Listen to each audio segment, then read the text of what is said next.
Dear student, today we are going to learn the chapter investment in fixed assets. अथवा हामी आज investment in fix एसेट्समा गरिने लगानीसँग सम्बन्धित च्याप्टरलाई चाहिँ लर्न गर्न गइरहेका छौँ, सिक्न गइरहेका छौँ। र यसबाट तपाईहरुलाई कक्षा 12 मा 10 मार्क्सको न्युमेरिकल सोध्ने गर्छ प्रत्येक वर्ष। नर्मली 10 नम्बरको चाहिँ हिसाब आउने गर्छ। अब यसको हिसाब गर्नुभन्दा अगाडि पहिला इन्भेस्टमेन्ट इन फिक्स एसेट्स भने के हो त्यसलाई के बुझौँ अनि त्यसपछि कसरी हिसाबहरु गर्ने तर्फ जानेछौँ। इन्भेस्टमेन्ट भनेको डेफिनेटली लगानी गर्नु हो। इन्भेस्टमेन्ट भनेको लगानी गर्नु अथवा हामीसँग भएको मनीलाई केहीमा लगाउनु नै के हो त भन्दाखेरि इन्भेस्टमेन्ट हो। अथवा हामीसँग भएको मनीलाई केही पर्चेज गर्नु पनि के हो त भन्दाखेरि इन्भेस्टमेन्ट हो। फिक्स एसेट्स पर्चेज गर्नु भनेको पनि के हुन्छ, इन्भेस्टमेन्ट हुन्छ अथवा लगानी हुन्छ। भने अब फिक्स एसेट्स भनेको जस्तो फिक्स एसेट्सलाई बुझ्नुभन्दा अगाडि पहिला करेन्ट एसेट्स बुझौँ अनि त्यसपछि यसको बारेमा मैले छलफल गर्नेछु। जस्तो करेन्ट एसेट्स भनेको त्यस्तो एसेट्स हो जसको चाहिँ ड्युराबिलिटी लेस देन 1 इयर हुन्छ। इन नर्मल वेमा भन्नु पर्दा 1 वर्ष भन्दा कम समयसम्म ड्युराबिलिटी भएको अथवा लास्ट हुने एसेट्स नै के हो त भन्दाखेरि करेन्ट एसेट्स हो। अथवा विदिन 1 इयर क्याशमा कन्भर्ट गर्न सकिने एसेट्स नै के हो, करेन्ट एसेट्स हो भनेर चाहिँ डिफाइन गर्न सकिन्छ। भने फिक्स एसेट्स भनेको त्यस्तो एसेट्स हो जुन चाहिँ मोर देन 1 इयर अथवा 1 वर्ष भन्दा लामो समयसम्म युज गर्न सकिन्छ अथवा ड्युराबिलिटी हुन्छ अथवा चाहिँ के अरे यसको लास्टिङ पिरियड हुन्छ भनेर चाहिँ भन्न सकिन्छ। जस्तो मानौ अब इन्भेस्टमेन्ट इन फिक्स एसेट्स यो च्याप्टरले हामीलाई दिन के खोजिरहेछ भन्दाखेरि फिक्स एसेट्समा लगानी गर्दा अथवा फिक्स एसेट्स पर्चेज गर्दा कसरी के को आधारमा फिक्स एसेट्स पर्चेज गर्ने त अथवा कुनै फिक्स एसेट्स पर्चेज गर्ने या नगर्ने भन्न चाहिँ कसरी जान्ने त, केलाई चाहिँ आधार मान्ने भन्न चाहिँ 3वटा टुलहरु राखेको छ। बेसिकली तपाईको कक्षा 12 मा हामी इन 3वटा कुराहरु चाहिँ लाई फोकस गर्छौं। एउटा छ पेब्याक पिरियड, अर्को छ नेट प्रेजेन्ट भ्यालु र त्यसैगरी प्रफिटेबिलिटी इन्डेक्स। सबैभन्दा पहिला तपाईले के बुझ्नुस् भन्दाखेरि मैले जस्ट एउटा एक्जाम्पल लिएँ। जस्तो हामीलाई सामान्य कुनै सामान किन्नु छ भने, जस्तो एउटा किराना पसलमा गएर कुनै सामान किन्नु छ भने हामी त्यति धेरै छलफल गर्दैनौं, त्यति धेरै सोच्नु पर्ने हुँदैन। हामीलाई एउटा सानो कपडा किन्नु छ अथवा हामीलाई चाहिएको एउटा टी-शर्ट अथवा एउटा पेन्ट किन्नु छ भने पनि हामी लामो डिसिजन गर्दैनौं अथवा धेरै चाहिँ डिसिजन गरेर धेरै छलफल गरेर धेरै बुझेर चाहिँ पर्चेज गर्ने गर्दैनौं। तर यदि हामीलाई जस्तो कुनै ठुलो मेसिनरीहरु किन्नु छ अथवा बिल्डिङ किन्नु छ अथवा कतै जग्गा किन्नु छ अथवा प्लान्टहरु किन्नु छ अथवा कार अथवा भेहिकलहरु किन्नु छ भने हामी के गर्छौं, त्यसको बारेमा एकदम राम्रोसँग बुझेर त्यसको डिटेल बुझेर अनि त्यसको ड्युराबिलिटी के हो, त्यसको चाहिँ अब अरु फर्दर कुराहरुको इन्भेस्टिगेसन गरेर मात्रै हामी के गर्छौं, पर्चेज गर्छौं। भने जस्तै यहाँ पनि हामी के गर्छौं त भन्दाखेरि कुनै पनि फिक्स एसेट्स कम्पनीले कुनै पनि फिक्स एसेट्स पर्चेज गर्दाखेरि अब कुनै पनि फिक्स एसेट्स पर्चेज गर्ने कि नगर्ने त्यसलाई जान्नका लागि खास गरी हाम्रो लेभलमा 3वटा कुराहरु चाहिँ टुलको रूपमा लिने गरेको छ। भनेको इन्भेस्टमेन्ट डिसिजन टुल्स भनेको तपाईको लेभलमा अथवा कक्षा 12 मा खास गरी payback period, net present value र प्रफिटेबिलिटी इन्डेक्स यिनी 3वटा कुराहरुलाई अथवा यिनी 3वटा टुलहरुलाई युज गरेर कुनै पनि फिक्स एसेट्समा पर्चेज गर्ने कि नगर्ने अथवा कुनै पनि फिक्स एसेट्समा लगानी गर्ने कि नगर्ने अथवा कुनै पनि प्रोजेक्टमा लगानी गर्ने कि नगर्ने, कुनै पनि प्रपोजललाई एक्सेप्ट गर्ने कि नगर्ने भन्ने सँग सम्बन्धित डिसिजनहरु लिन सकिने हुन्छ। सबैभन्दा पहिला छ पेब्याक पिरियड। जस्तो पेब्याक पिरियड भनेको कस्तो भन्दाखेरि जस्तो हामीले नर्मली कतै लगानी गर्नु छ भन्छौं, मैले केही बिजनेस स्टार्ट गर्न गइरहेको छु अथवा मैले यो लगानी 5 लाख रुपैयाँ मैले लगानी गर्न लागिरहेको छु भनेर भन्छौं। जस्तो 5 लाख रुपैयाँ लगानी गर्छौं भने त्यसबाट केही रिटर्न आउला अथवा त्यसबाट केही फाइदा होला भनेर हो नि त लगानी गर्ने त। अब त्यो जस्तो मानौ 5 लाख रुपैयाँ लगानी गरेका छौं भने अब त्यो 5 लाख रुपैयाँ कति समयमा चाहिँ हामीले रिटर्न पाउँछौं त अथवा 5 लाख रुपैयाँ कति समयमा उठ्छ त। जस्तो मान्नुस् मैले एउटा बस किन्न गइरहेको छु जसको प्राइस छ ₹1 करोड अथवा 1 करोडको मैले बस किन्न गइरहेको छु। बस किनेर जनरल पब्लिकहरुलाई त्यसमा चढाउने अनि त्यसपछि आएर उनीहरुसँगबाट भाडा वसुलेर बसको कस्ट प्राइसलाई चाहिँ रिकभर गर्ने अनि प्रफिट कमाउने चाहिँ मैले टार्गेट लिएको छु। भने अब जस्तो 1 करोडको मैले बस किन्छु भने 1 करोड फिर्ता गर्न अथवा 1 करोड रुपैयाँ उठाउन कति समय लाग्छ त्यो नै के हो त भन्दाखेरि पेब्याक पिरियड हो। बुझ्नुहुन्छ? मैले यसलाई एकचोटी फेरि रिपिट गरे, हामीले गरेको लगानी फिर्ता आउनका लागि जति समय लाग्छ त्यो टाइम नै के हो त भन्दाखेरि पेब्याक पिरियड हो। त्यसैले पेब्याक पिरियड जति सक्यो सानो हुनु चाहिँ राम्रो हुन्छ, अथवा पेब्याक पिरियड जतिसक्दो छोटो भएको चाहिँ राम्रो हुन्छ। किन त भन्दाखेरि लगानी जति छिटो उठ्यो त्यति फाइदाजनक हुन्छ नि त। लगानी त चाँडै उठेको राम्रो हो नि त। हामीले 1 करोड लगानी गरेका छौँ भने 1 करोड 10 वर्षपछि उठ्नु राम्रो कि 5 वर्षपछि उठ्नु राम्रो भन्न कसैले भन्छ भने डेफिनेटली 5 वर्षमा उठ्नु राम्रो हुन्छ। किन भन्दा जतिसक्दो अझै 5 वर्षभन्दा अझै 4 वर्षमा उठ्यो भने झन् राम्रो भयो, 3 वर्षमा उठ्यो भने अझै राम्रो भयो। त्यसैले हामीले गरेको लगानी जतिसक्दो चाँडै उठ्नु के हुन्छ त भन्दाखेरि राम्रो हुन्छ। पेब्याक पिरियड भनेको हामीले गरेको लगानी फिर्ता आउनका लागि अथवा रिटर्न आउनका लागि जति समय लाग्छ त्यसलाई हामी पेब्याक पिरियड भन्छौँ। त्यसैले पेब्याक पिरियड जतिसक्दो सर्टर अथवा छोटो हुन्छ अथवा सानो हुन्छ त्यो नै बेटर हुन्छ। र अब यसमा के छ त भन्दाखेरि अब पेब्याक पिरियडको आधारमा डिसिजन लिँदाखेरि हामीले के गर्छौँ, जस्तो कुनै पनि फिक्स एसेट्समा गरेको लगानी फिर्ता आउन कति समय लाग्छ भन्ने कुरा हामी पहिला पेब्याक पिरियड निकाल्छौँ। र यदि हामीलाई क्वेसनमा कस्ट रिकभरी टाइम अथवा त्यो एसेट्सको कस्ट रिकभरी टाइम यति छ भनेर क्वेसनले दिएको छ भने त्यही टाइमभन्दा कम पेब्याक पिरियड आएका प्रोजेक्टहरूलाई एक्सेप्ट गर्छौँ, नत्र अरू प्रोजेक्टहरू चाहिँ रिजेक्टमा पर्छन् अथवा रिजेक्ट गर्छौँ। र यदि कस्ट रिकभरी टाइम दिएको छैन अथवा स्ट्यान्डर्ड टाइम दिएको छैन भने त्यतिखेर लाइफ अफ द प्रोजेक्टलाई चाहिँ हामी बेस मान्छौँ। लाइफ अफ द प्रोजेक्ट भनेको कस्तो भन्दाखेरि तपाईँलाई क्यास फ्लो दिएको हुन्छ, जस्तो 0, 1, 2, 3, 4, 5, 6, 7, 8, 9, 10 गरेर इयर दिएको हुन्छ। यदि 10 वर्षसम्मको टाइम पिरियड दिएछ भने 10 वर्ष भनेको टाइम के अरे लाइफ अफ द एसेट्स भयो अथवा लाइफ अफ द प्रोजेक्ट भयो। 0, 1, 2, 3, 4, 5 गरेर 5 वर्षसम्मको टाइम दिएको छ भने 5 वर्ष भनेको तपाईँको लाइफ अफ द प्रोजेक्ट भयो अथवा लाइफ अफ द एसेट्स भयो।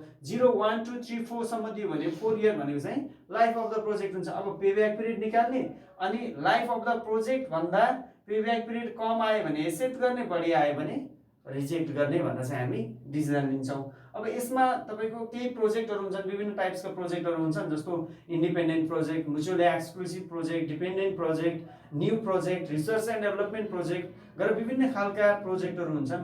तिनीहरूमध्ये हामीले बेसिकल्ली अहिलेको लेभलमा दुईवटा प्रोजेक्टलाई बुझ्दाखेरि हुन्छ। त्यो भनेको एउटा चाहिँ नि इन्डिपेन्डेन्ट प्रोजेक्ट र अर्को म्युचुअली एक्सक्लुसिभ प्रोजेक्ट। अब इन्डिपेन्डेन्ट प्रोजेक्ट भनेको के हो र म्युचुअली एक्सक्लुसिभ प्रोजेक्ट भनेको के हो त्यसलाई बुझौँ। सबैभन्दा पहिला इन्डिपेन्डेन्ट प्रोजेक्ट, जस्तो हामीले कुनै पनि प्रोजेक्टमा लगानी गर्दाखेरि गरेको लगानीले अर्को प्रोजेक्टमा लगानी गर्न कुनै पनि असर गर्दैन भने त्यस्तो खालको प्रोजेक्टलाई इन्डिपेन्डेन्ट प्रोजेक्ट भन्छ। जस्तो मान्नुहोस् तपाईँसँग ₹1000 छ, 1000 रुपियाँ तपाईँ गोजीमा राखेर बजार जानुभयो। बजार गइसकेपछि तपाईँलाई एउटा टी सर्ट किन्नु मन लाग्यो, एउटा चाहिँ पेन्ट किन्नु मन लाग्यो। टी सर्टको प्राइस 500 छ, पेन्टको प्राइस 500 छ, अथवा टी सर्टलाई 500 रुपियाँ भनेको छ, प्यान्टलाई पनि के भनेको छ 500 रुपियाँ भनेको छ। अब तपाईँसँग 1000 रुपियाँ छ भने तपाईँले प्यान्ट पनि किन्न सक्नुहुन्छ अनि फेरि आएर टी सर्ट पनि किन्न सक्नुहुन्छ। यो चाहिँ के भयो त भन्दाखेरि इन्डिपेन्डेन्ट भयो। अथवा तपाईँले टी सर्ट किनियो भने प्यान्ट नकिन्नु पर्ने अवस्था आएन, अथवा प्यान्ट किनियो भने टी सर्ट नकिन्नु पर्ने अवस्था आएन। हामी इन्डिपेन्डेन्टली किन्न मन लागेको कुराहरू किन्न पाइयो। अथवा त्यस्तै हामीले लगानी गर्न चाहेको ठाउँमा हामी लगानी गर्न पाउने खालका प्रोजेक्टहरू अथवा एउटामा गरेको लगानीले अर्कोको लगानीलाई असर नपार्ने खालका प्रोजेक्टहरू भनेको के हो त भन्दाखेरि इन्डिपेन्डेन्ट प्रोजेक्ट हो भने। अब म्युचुअली एक्सक्लुसिभ प्रोजेक्ट भनेको कस्तो भन्दाखेरि एउटामा गरेको लगानीले अर्कोको लगानीलाई चाहिँ रिजेक्सनमा पार्छ भने त्यस्तो खालको प्रोजेक्टलाई हामी म्युचुअली एक्सक्लुसिभ प्रोजेक्ट भन्न सकिन्छ। जस्तो मान्नुहोस् तपाईँ 1000 रुपिस लिएर चाहिँ बजार जानुभएको छ, तपाईँलाई पेन्ट बजारमा गएर पेन्ट पनि हेर्नुभयो, पेन्ट पनि मन पर्यो, अनि टी सर्ट हेर्नुभयो, टी सर्ट पनि मन पर्यो। अब प्राइस सोद्धाखेरि के भन्छ, पेन्टको पनि 1000 भन्छ, टी सर्टको पनि के भन्छ 1000 भन्छ। अब तपाईँले पेन्ट किन्नुभयो भने तपाईँले टी सर्ट किन्न सक्नुहुन्न, because you have only 1000 rupees. अनि त्यसै गरी प्यान्ट किन्नुभयो भने टी सर्ट किन्न सक्नुहुन्न, टी सर्ट किन्नुभयो भने प्यान्ट किन्न सक्नुहुन्न। अथवा यहाँ के हुन्छ त भन्दाखेरि एउटालाई सिलेक्ट गर्दा अर्को अटोमेटिकली के हुन्छ रिजेक्सनमा पर्छ। यस्तो खालको प्रोजेक्ट भनेको के हो त भन्दाखेरि म्युचुअली एक्सक्लुसिभ प्रोजेक्ट हो। अथवा कुनै एउटा एसेट्स किन्दाखेरि अर्को एसेट्स रिजेक्सनमा पर्नु अथवा कुनै एउटा प्रोजेक्टमा लगानी गर्दा अर्को प्रोजेक्ट चाहिँ रिजेक्सनमा पर्नु भनेको चाहिँ म्युचुअली एक्सक्लुसिभ प्रोजेक्ट हो अथवा म्युचुअली एक्सक्लुसिभ एसेट्स हो भन्न सकिन्छ। जस्तो तपाईँलाई एउटा मोटर बाइक चाहिएको छ। अब मोटर बाइक तपाईँले या त हिरो होन्डा कम्पनीको किन्नुहुन्छ, या त यामाहा कम्पनी किन्नुहुन्छ, या त तपाईँ बजाज कम्पनीमा जानु होला, अथवा कुनै एउटा कम्पनीको किन्नुभयो भने अर्को कम्पनीको किन्नुहुन्न नि त नर्मल्ली। जस्तो अब मलाई पल्सर बाइक मन पर्यो भने मैले यामाहाको एफजेडतिर जाँदिनँ नि त। मैले एफजेड किनेँ भने मैले चाहिँ फेरि पल्सर बाइक किन्दिनँ नि त। त्यस्तै एउटा चिज किन्दाखेरि अर्को चाहिँ के हुन्छ त भन्दाखेरि अटोमेटिकली रिजेक्सनमा पर्छ, अथवा एउटा एसेट्समा लगानी गर्दा अर्को एसेट्स अटोमेटिकल्ली रिजेक्सन हुन्छ, अथवा एउटा प्रोजेक्टमा लगानी गर्दा अर्को प्रोजेक्ट चाहिँ अटोमेटिकल्ली रिजेक्सन हुन्छ भने त्यस्तो खालको प्रोजेक्टलाई हामी म्युचुअली एक्सक्लुसिभ प्रोजेक्ट भनेर चाहिँ भन्छौँ। अब नेट प्रेजेन्ट भ्यालुमा जस्तो के छ भन्दाखेरि नेट प्रेजेन्ट भ्यालुको आधारमा अब डिसिजन लिनका लागि मैले यो डिसिजन लिने तरिकाहरू चाहिँ यहाँ लिस्ट आउट गरेको छु। अब हिसाब कसरी गर्ने भन्ने कुरा म यसपछि गर्नेछु। अब नेट प्रेजेन्ट भ्यालु, अब नेट प्रेजेन्ट भ्यालु भने के हो त भन्दाखेरि जस्तो हामीले आजको वर्षमा अथवा 0 इयरमा लगानी गर्छौँ, अहिलेको वर्षमा लगानी गऱ्यौँ भने अब त्यसबाट अब आउने वर्ष आइसल पराइसल त्यसै गरी कमिङ इयरहरूमा के हुन्छ रिटर्नहरू आउँदै जान्छ, प्रत्येक वर्षमा के हुन्छ फाइदाहरू हुँदै जान्छ, अथवा त्यसबाट केही इन्कमहरू जेनेरेट भइरहेको हुन्छ। यसरी फ्युचरमा जेनेरेट हुने इन्कमलाई अहिलेको टाइम पिरियडमा कन्भर्ट गरेर टोटल भ्यालु निकाल्नु नै के हो भन्दाखेरि नेट प्रेजेन्ट भ्यालु। त्यसैले अब नेट प्रेजेन्ट भ्यालु के हुन्छ, जति सक्दो बढी भएको चाहिँ राम्रो हुन्छ। नेट प्रेजेन्ट भ्यालु जति बढी भयो राम्रो हुन्छ। अब यसलाई डिसिजन लिनका लागि if NPV is 0 or more accept भनेर लेखेको छ, अनि त्यसै गरी if NPV is less than 0 reject भनेर लेखेको छ। यसको मतलब अब हामी के गर्छौँ, हामीलाई एउटा मात्रै प्रोजेक्ट दिएको छ अथवा मोर देन 1 प्रोजेक्ट दिएको छ अथवा दुईवटा प्रोजेक्ट दिएको छ भने त्यतिखेर के गर्छौँ एनपीवी निकाल्छौँ। एनपीवी निकालिसकेपछि एनपीवी को भ्यालु 0 अथवा 0 भन्दा बढी आयो भने त्यस्तो प्रोजेक्टहरूलाई एक्सेप्ट गर्ने भन्छौँ। अनि त्यसपछि आएर फेरि एनपीवी को भ्यालु लेस देन 0 आयो अथवा 0 भन्दा कम भनेकै माइनसमा आयो भने प्रोजेक्टहरूलाई चाहिँ रिजेक्ट गर्ने भनेर चाहिँ डिसिजन लेख्ने गर्छौँ। अब यसमा पनि के हुन्छ फेरि इन्डिपेन्डेन्ट र म्युचुअली एक्सक्लुसिभ प्रोजेक्टको कुरा आउँछ। इन्डिपेन्डेन्ट प्रोजेक्ट छ भने जस्तो 0 अथवा मोर 0 र त्यो भन्दा बढी आएका सबै प्रोजेक्टहरू एक्सेप्ट गर्न सकिन्छ इन्डिपेन्डेन्ट प्रोजेक्सन भन्ने। भने म्युचुअली एक्सक्लुसिभ प्रोजेक्सन भने त्यतिखेर के गर्ने, जसको एनपीवी चाहिँ हायर हुन्छ, जस्तो दुईटा प्रोजेक्ट दियो अनि त्यसपछि दुईटैको चाहिँ मोर देन के अरे 0 आयो, 0 भन्दा बढी आयो भने त दुईटै एक्सेप्ट हुने अवस्था आयो। तर म्युचुअली एक्सक्लुसिभ प्रोजेक्ट भनेर भन्छ भने त्यतिखेर हामीले के गर्न पाउँदैनौँ भन्दाखेरि दुईटैलाई एक्सेप्ट गर्नु त पाउँदैनौँ, एउटालाई चाहिँ रिजेक्सनमा पार्नुपर्ने हुन्छ, एउटालाई एक्सेप्ट गर्दाखेरि। त्यसैले अनि त्यस्तो म्युचुअली एक्सक्लुसिभको केस छ भने के गर्छौँ, जसको एनपीवी हायर छ त्यो खालको प्रोजेक्टलाई एक्सेप्ट गर्छौँ र जसको एनपीवी लोवर छ त्यो खालको प्रोजेक्टलाई चाहिँ रिजेक्ट गर्छौँ। अनि त्यसै गरी प्रफिटेबिलिटी इन्डेक्सले के गर्छ, कुनै पनि प्रोजेक्टमा लगानी गर्नु प्रफिटेबल छ कि छैन अथवा फाइदाजनक छ कि छैन भनेर चाहिँ देखाउने काम गर्छ। प्रफिटेबिलिटी इन्डेक्सले कुनै पनि एसेट्समा लगानी गर्नु फाइदाजनक छ कि छैन भनेर चाहिँ देखाउने काम गर्छ। अब प्रफिटेबिलिटी इन्डेक्सको आधारमा हामीले डिसिजन लिँदाखेरि if profitability index is greater or equal to 1 accept अथवा हामी पहिला प्रफिटेबिलिटी इन्डेक्स निकाल्छौँ। प्रफिटेबिलिटी इन्डेक्सको भ्यालु 1 भन्दा ग्रेटर आयो अथवा 1 सित इक्वल आयो भने त्यस्तो खालको प्रोजेक्टहरूलाई एक्सेप्ट गर्छौँ। त्यसै गरी if profitability index is less then 1 अथवा 1 भन्दा कम चाहिँ प्रफिटेबिलिटी इन्डेक्स आयो भने त्यतिखेर त्यो खालको प्रोजेक्टहरूलाई चाहिँ हामी रिजेक्ट गर्छौँ। बुझिन्छ नि। अब यसरी बेसिकली हामी क्लास 12 को लागि पेब्याक पिरियड, एनपीवी र प्रफिटेबिलिटी इन्डेक्स यी तीनवटा कुराहरू गर्छौँ। एकचोटि तपाईँहरूलाई आइआरआर को बारेमा पनि सोधेको छ, त्यसको बारेमा हामी पछि डिल गर्नेछौँ। अहिले चाहिँ अब यो payback period, net present value र प्रफिटेबिलिटी इन्डेक्स कसरी निकाल्न सकिन्छ भनेर बुझ्नका लागि म एउटा इक्जाम्पल राखेको छु। हेरौँ है त। हाम्रो इक्जाम्पल रहेको छ, you are given the net cash flow of 2 proposals as below भनेर छ। इयर्स दिएको छ 0, 1, 2, 3, 4 र त्यसै गरी प्रपोजल ए र प्रपोजल बी भनेर दिएको छ। अब यहाँ हामीले एउटा कुरा के बुझ्नुपर्छ भन्दाखेरि जस्तो 0 इयरमा जुन ब्राकेटभित्र एमाउन्ट दिएको छ नि त्यो भनेको हामीले गर्ने लगानी हो अथवा हामीले लगाउने इन्भेस्टमेन्ट हो भने त्यसपछिका वर्षहरू जस्तो 1, 2, 3, 4 मा जस्तो अहिलेको यहाँ प्रोजेक्टको लाइफ 4 वर्ष छ, 1, 2, 3, 4 भनेर 4 वर्ष दिएको छ भनेपछि प्रोजेक्ट ए को लाइफ पनि 4 इयर्स हो र प्रोजेक्ट बी को लाइफ पनि 4 इयर्स हो भनेर चाहिँ हामी बुझ्न सक्छौँ। कहिलेकाहीँ तपाईँलाई यहाँ प्रोजेक्ट अथवा प्रपोजल अथवा एसेट्स भनेर 5 वर्षसम्मको देला अथवा कहिलेकाहीँ 10 वर्षसम्मको पनि दिन सक्छ। त्यसरी दियो भने 5 वर्षसम्मको दियो भने लाइफ 5 वर्ष हुने भयो, 10 वर्षसम्मको दियो भने लाइफ चाहिँ 10 वर्ष हो भनेर चाहिँ बुझ्ने।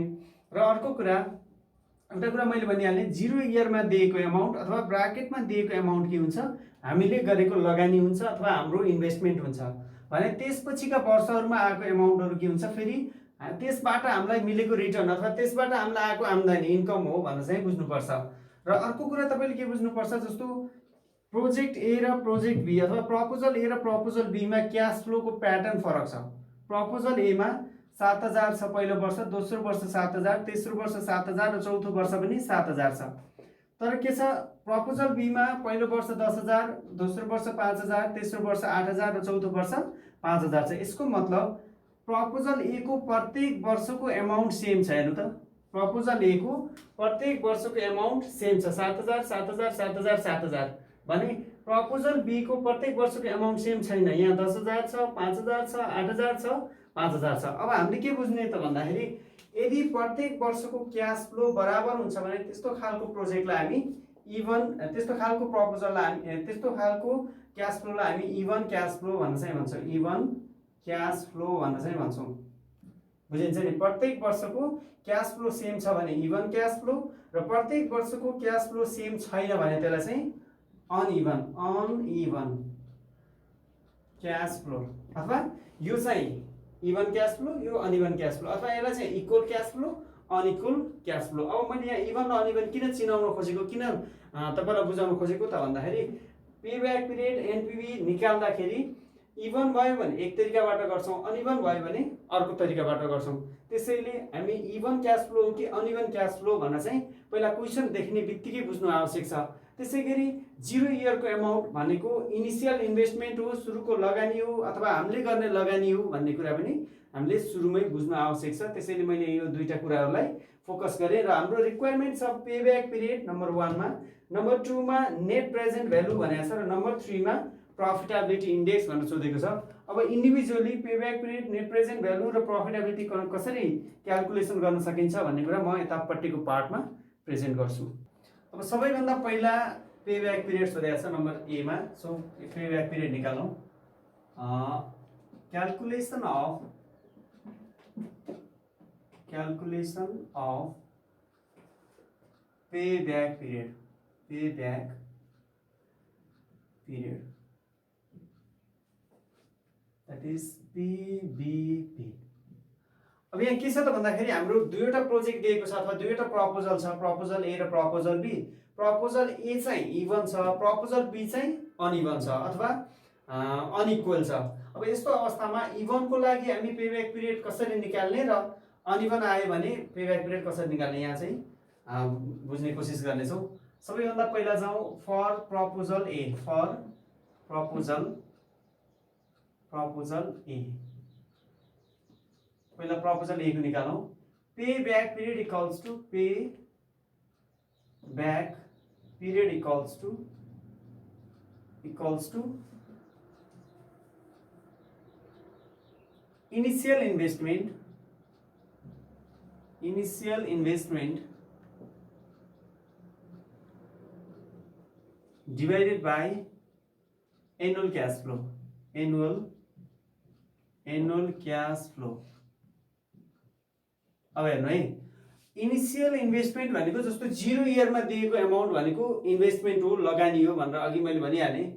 0 इयरमा हामीलाई दिएको छ कति, 20,000। So 20,000 divided by annual cash flow भनेको जस्तो 0 इयर बाहेकको 1 2 3 4 मा हाम्रो 7,000 7,000 7,000 एन्ड 7,000 छ भनेपछि त्यही एउटा कुनै एउटा राख्ने 7,000। So 20,000 divided by 7,000 equals to यसलाई क्याल्कुलेसन गरौँ।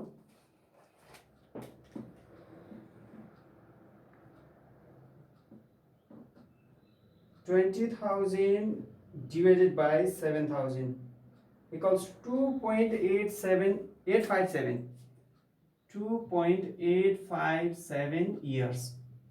यसको मतलब प्रोजेक्ट ए को अथवा प्रपोजल ए को पेब्याक पिरियड भनेको 2.857 भनेको नियर अबाउट 3 इयर्स चाहिँ पेब्याक पिरियड आयो। अनि त्यसैगरी अब फेरि प्रपोजल बी मा जाउँ। यो चाहिँ इभन थियो, इभन भयो भने हामी सिधै फर्मुला युज गरेर पेब्याक पिरियड निकाल्न सकिँदैछ भने अब अनइभनको केसमा अलिकति फरक हुन्छ। फर प्रपोजल बी को लागि अब हामी के गर्छौं त भन्दाखेरि पहिला क्युमुलेटिभ क्याश फ्लो निकाल्छौं अथवा टेबल डेभलप गर्छौं। So here net cash flow, CFS भनेको क्याश फ्लोज अनि त्यसै गरी cumulative cash flows.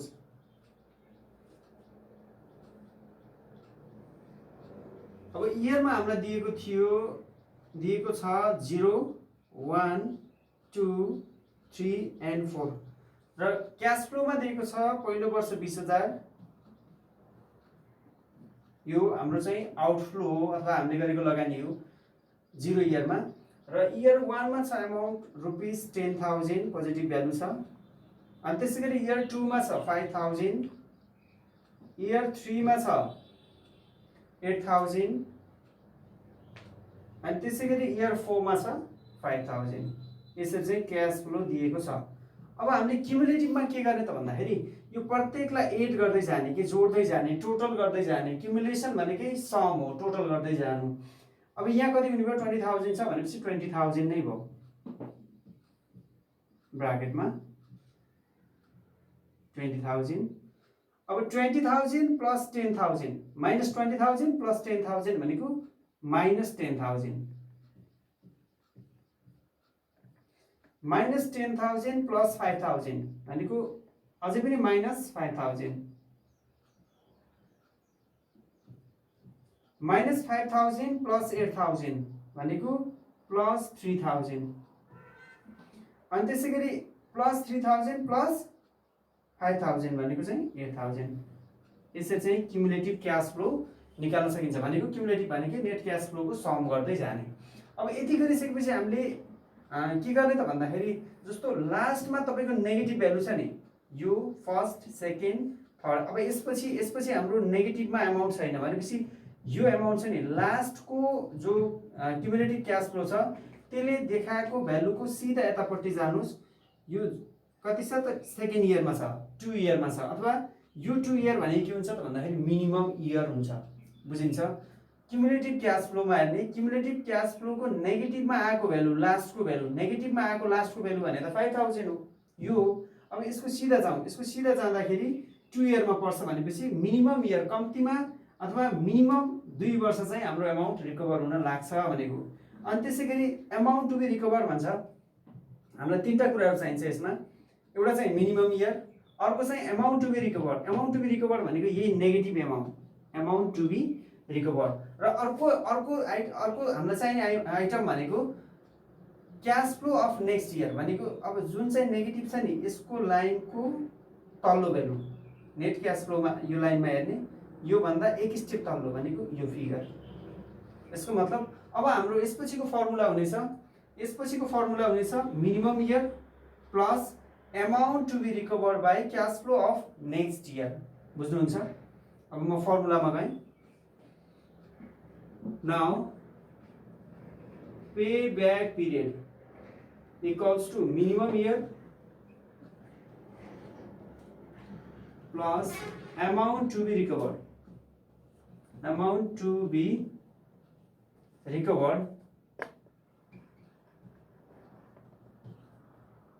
divided by cash flow of next year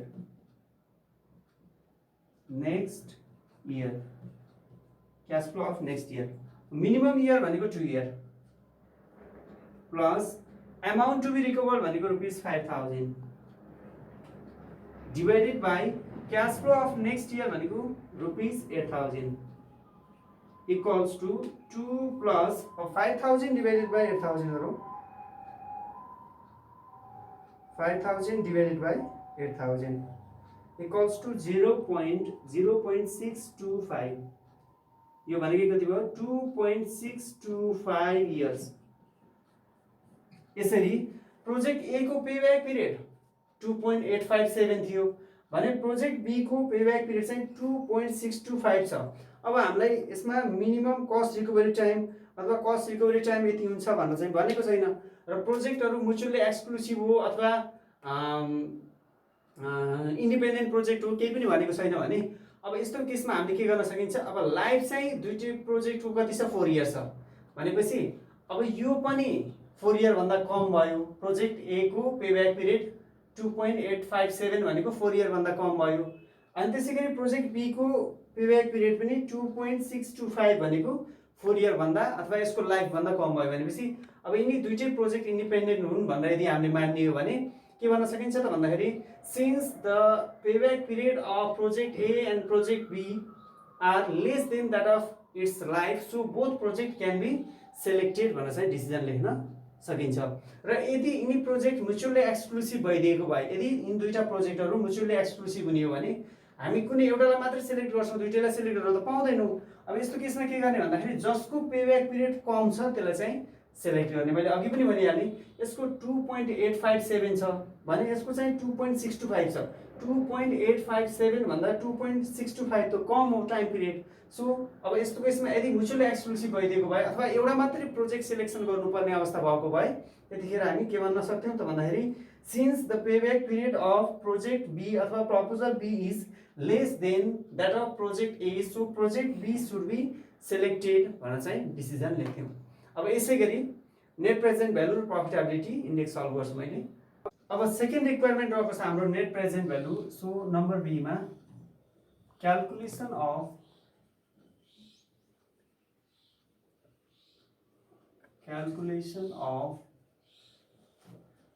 net present value अथवा एनपीभी। अब हाम्रो प्रोजेक्टको के थियो भन्दाखेरि हाम्रो दुईवटा प्रोजेक्ट छ। एउटा प्रोजेक्टको चाहिँ इभन क्याश फ्लो छ र अर्को प्रोजेक्टको चाहिँ के छ त भन्दाखेरि अनइभन क्याश फ्लो छ। इभन क्याश फ्लो र अनइभन क्याश फ्लो भएको केसमा त्यतिखेर हामी एनपीभी निकाल्न अलिकति फरक तरिकाले गर्न सक्छौँ। हेरौँ है त क्वेसन एकपटक। जस्तो यहाँ के थियो त भन्दाखेरि प्रपोजल एमा 20,000 यो भनेको इनिसियल इन्भेस्टमेन्ट भयो अनि त्यसपछि आएर इयर 1 मा 7,000, 2 मा 7,000, 3 मा 7,000 र 4 मा 7,000 अथवा प्रत्येक वर्षको क्याश फ्लो सेम छ त्यसैले हामी त्यसलाई इभन क्याश फ्लो भन्न भन्यौँ। भने प्रपोजल बी को केसमा फेरि के छ इनिसियल इन्भेस्टमेन्ट अथवा सुरुको लगानी 20,000 र इयर 1 मा 10,000, 2 मा 5,000, 3 मा 8,000 र 4 मा 5,000 गरेर चाहिँ फरक क्याश फ्लो छ त्यसैले यसलाई हामी चाहिँ अनइभन क्याश फ्लो भनेर भन्यौँ। यहाँ एउटा कुरा छुटेछ the cost of capital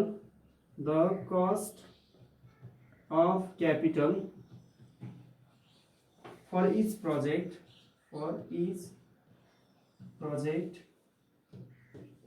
is 10%। Cost of capital चाहिँ 10% छ भनेर चाहिँ भनेको छ क्वेसनले। क्वेसन अघि छुट्याएर रहेछ। कस्ट अफ क्यापिटल भनेको चाहिँ अब मिनिमम कम्पनीले 10% चाहिँ रिटर्न अर्न गर्नुपर्छ भनेको। अब यसपछि अब के भयो त भन्दाखेरि कस्ट अफ क्यापिटल 10% दियो। प्रपोजल ए को क्याश फ्लो चाहिँ इभन छ र प्रपोजल बी को क्याश फ्लो चाहिँ अनइभन छ। अब यसको नेट प्रेजेन्ट भ्यालु कसरी निकाल्ने हामी फेरि जान्छौँ। For project A for project अथवा प्रपोजल भनेको छ प्रपोजल लेख्दा पनि हुन्छ। प्रपोजल ए को लागि अब इभन क्याश फ्लो भएको केसमा हामी एन्युटीबाट गर्न सकिन्छ अथवा एक लाइनमै यसको सल्युसन गर्न सकिन्छ। तर के छ त भन्दा धेरै स्टुडेन्टहरूले यो इभन र अनइभनको केसमा पीवीआईएफ टेबल हेर्ने कतिखेर पीवीआईएफ टेबल हेर्ने कतिखेर पीवीआईएफ टेबल हेर्ने यसमा चाहिँ धेरै कन्फ्युज हुने धेरै चाहिँ दोधारमा पर्ने भएको हुनाले मैले अहिले चाहिँ दुईटै क्वेसनहरूलाई चाहिँ मिल्ने अथवा पीवीआईएफ टेबलबाट सल्भ गरेर देखाउन गइरहेको छु। सो मैले प्रपोजल ए को इभन क्याश फ्लो भएको भए तापनि यसलाई चाहिँ के गर्छु त भन्दाखेरि पीवीआईएफ ए टेबलबाट नगएर पीवीआईएफ टेबलबाटै सल्भ गर्छु र सेकेन्डको लागि पनि पीवीआईएफ टेबलबाटै सल्भ गर्छु। यसबाट के सजिलो हुन्छ तपाईलाई इभन क्याश फ्लो आओस् अथवा अनइभन क्याश फ्लो आओस् पीवीआईएफ टेबलबाट जान सकिन्छ। सो यसमा दिएको छ इयरमा 1, 2 and 3, 4 अनि त्यसैगरी क्याश फ्लो दिएको छ सीएफएस क्याश फ्लोज इयर 1 को 7,000, 7,000, 7,000 and 7,000 4 वर्षसम्म 7,000 छ क्याश फ्लो। अनि त्यसैगरी पीवीआईएफ @10% जो हामीलाई cost of the cost of capital for each project is 10% भनेर दिएको छ। यो 10% राखियो। यदि यसमा 20% भन्यो भने 20% राख्ने 5% भन्यो भने 5% राख्ने। पीवीआईएफ 10% र त्यसैगरी प्रेजेन्ट भ्यालु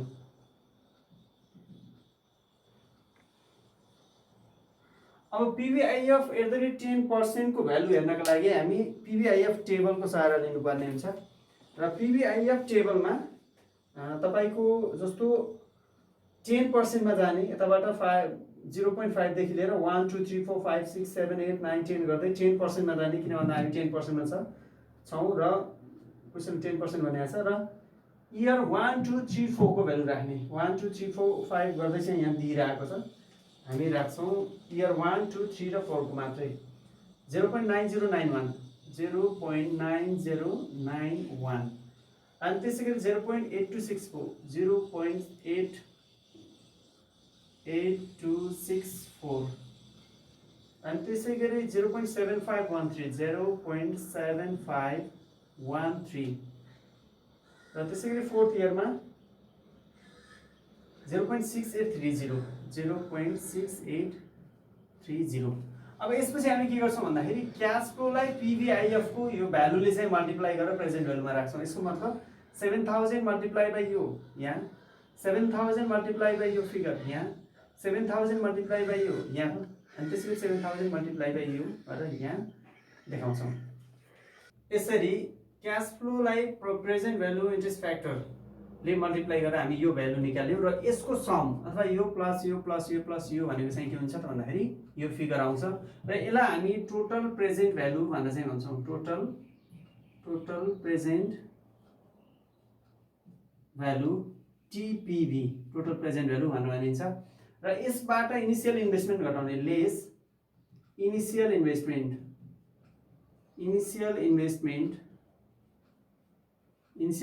भनेको जस्तो तपाईलाई 0 इयरमा दिएको भ्यालु थियो नि, त्यो भ्यालु कति छ 20000। प्रपोजल ए को चाहिँ 20000, प्रपोजल बी को पनि 20000 छ। अहिले त 20000 लेस गर्छौं र टोटल प्रेजेन्ट भ्यालुबाट इनिसियल इन्भेस्टमेन्ट घटाउँदा जुन फिगर आउँछ त्यो नै के हुन्छ त भन्दाखेरि नेट प्रेजेन्ट भ्यालु हुन्छ। So net present value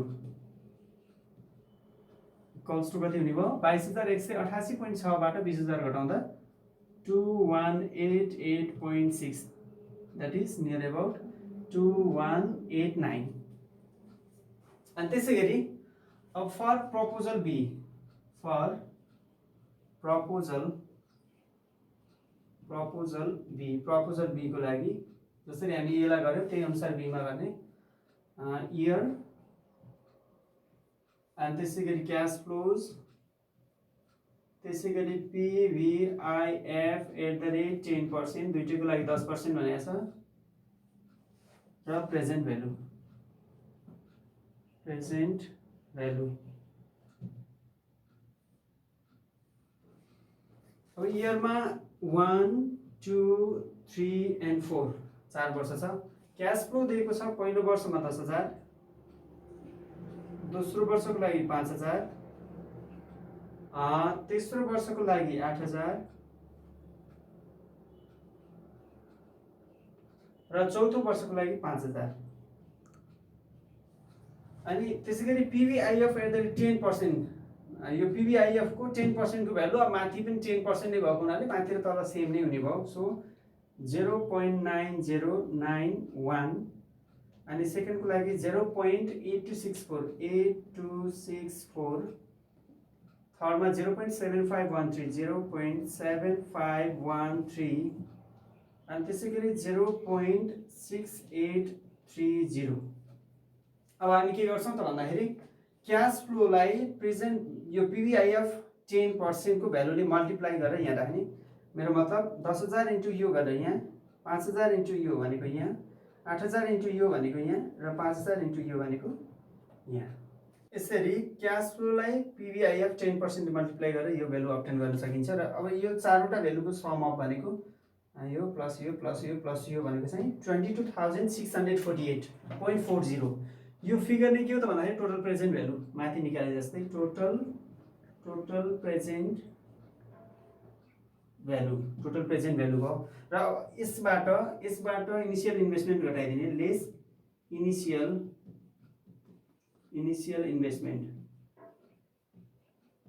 investment दुईटै प्रोजेक्टको चाहिँ 20000 थियो भनेको 0 इयरको भ्यालु 20000। सो लेस गर्दा नेट प्रेजेन्ट भ्यालु आयो, नेट प्रेजेन्ट भ्यालु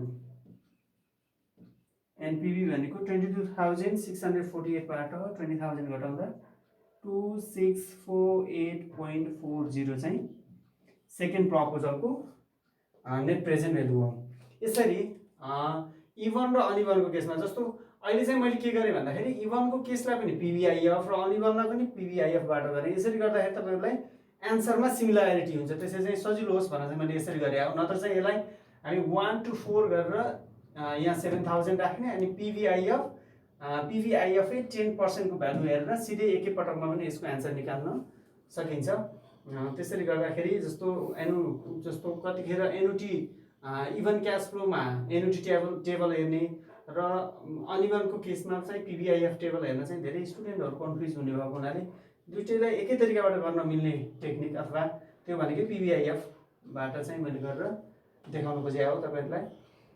अब यसबाट हामीले के बुझ्न सकिन्छ, अब यसको डिसिजन लेख्दाखेरि जस्तो हामीले प्रेजेन्ट भ्यालुको नेट प्रेजेन्ट भ्यालुको केसमा यदि एनपिभी 0 अथवा त्योभन्दा बढी छ अथवा पोजिटिभ छ भने त्यस्तो खालको प्रोजेक्टहरूलाई एक्सेप्ट गर्नुपर्छ भनेर चाहिँ लेखेका छौँ। अब मान्नुहोस् अब यसको पनि नेट प्रेजेन्ट भ्यालु 2188.6 आयो र यसको पनि 2648.40 आएको छ। दुईटैको नेट प्रेजेन्ट भ्यालुको चाहिँ फिगर के छ, पोजिटिभ छ।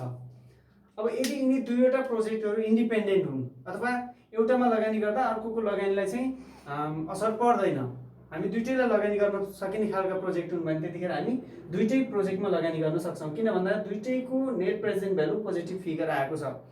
तर यदि यिनी दुईवटा प्रोजेक्टहरू म्युचुअली एक्सक्लुसिभ हुन् अथवा दुईटा प्रोजेक्ट मात्रै कुनै एउटा मात्रै प्रोजेक्टमा लगानी गर्नुपर्ने अवस्था हो भने त्यतिखेर हामी के गर्छौँ, जसको नेट प्रेजेन्ट भ्यालु कम्पेरिटिभली धेरै हुन्छ, हाई हुन्छ, त्यसलाई चाहिँ सिलेक्ट गर्छौँ। जसको यदि म्युचुअली एक्सक्लुसिभ प्रोजेक्ट हुन् भने यिनी यसको चाहिँ 2188.6 छ, यसको चाहिँ 2648.40 छ। यसको मतलब यिनी दुईटामा नेट प्रेजेन्ट भ्यालु यसको बढी छ।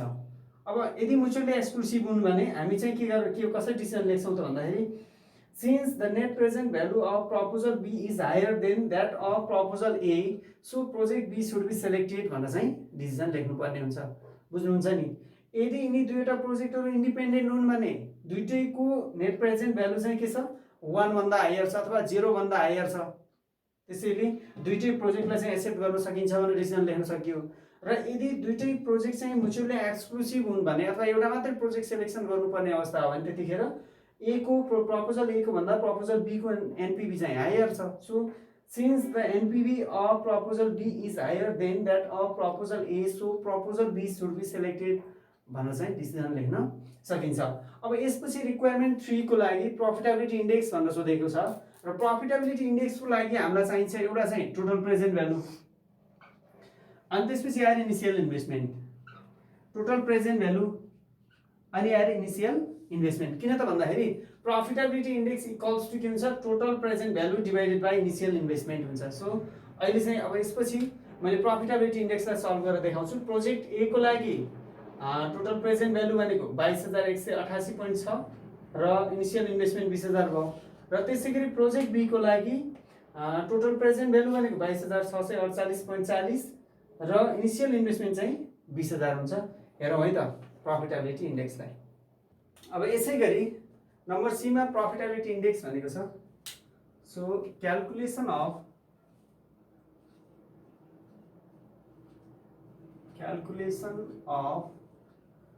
Profitability index,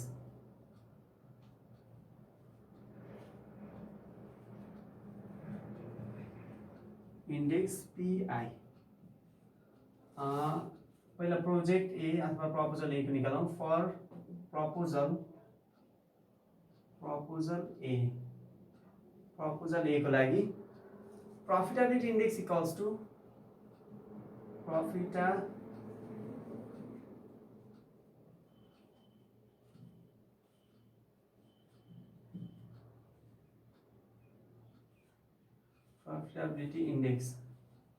index equals to total present value अथवा टिपीभी, टोटल प्रेजेन्ट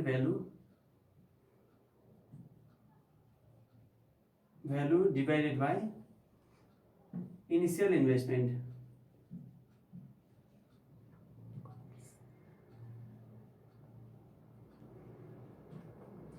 सो अब प्रोजेक्ट ए को टोटल प्रेजेन्ट भ्यालु थियो हाम्रो 22,188.60 डिवाइडेड बाई इनिसियल इन्भेस्टमेन्ट भनेको 20,000 थियो। सो यसको प्रफिटेबिलिटी इन्डेक्स आउँछ 22,188.60 22,188.60 divided by 8.60 divided by 20,000 equals to 1.1094 1.1094 and त्यसैगरी for proposal B proposal A को भयो for proposal B को लागि पनि profitability index equals to profitability index equals to total present value divided by initial investment